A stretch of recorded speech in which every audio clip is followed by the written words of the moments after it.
When we talk about how our horses are feeling, often one term seems to come up the most, and that's emotions or feelings.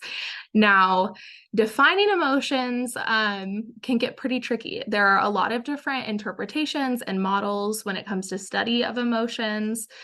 Here are a whole bunch of them. All of these have their strengths and limitations. For the sake of this course, I'm going to try to stick with more operationalized approach, try to stick with things that have a decent amount of evidence-based research behind it.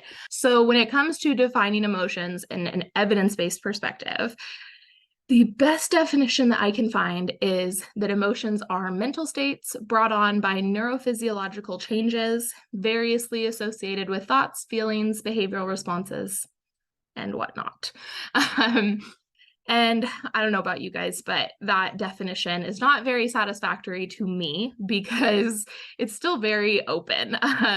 Really, the reality is there's no scientific consensus on a definition for what an emotion is. It is very much a construct. It has its place and it has its value, but it's not super useful when it comes to trying to operationalize or really like isolating our variables. So instead of dealing with emotions, because I don't want to oversimplify a really complex topic like emotions, so instead I would like us to focus on affective states. Affective states can be defined as the underlying experience of feeling, emotion, attachment, or mood, which is still somewhat open-ended. So we are going to operationalize the term affective state. We will operationalize this by categorizing affective states as a product of energy level and overall valence of the environment.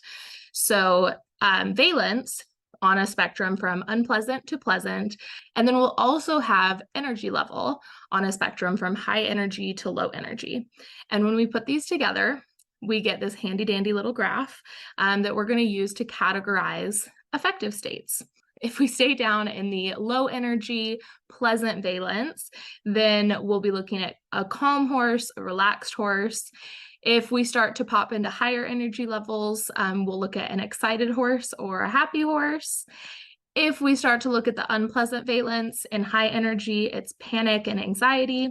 And in low energy, we're looking at boredom and depression. Looking at these two different variables that we're isolating and then combining to make our overall emotion or feeling or affective Learn state. anytime, anywhere with Steph K. Equestrian's Equine Behaviorology online courses at skequine.com.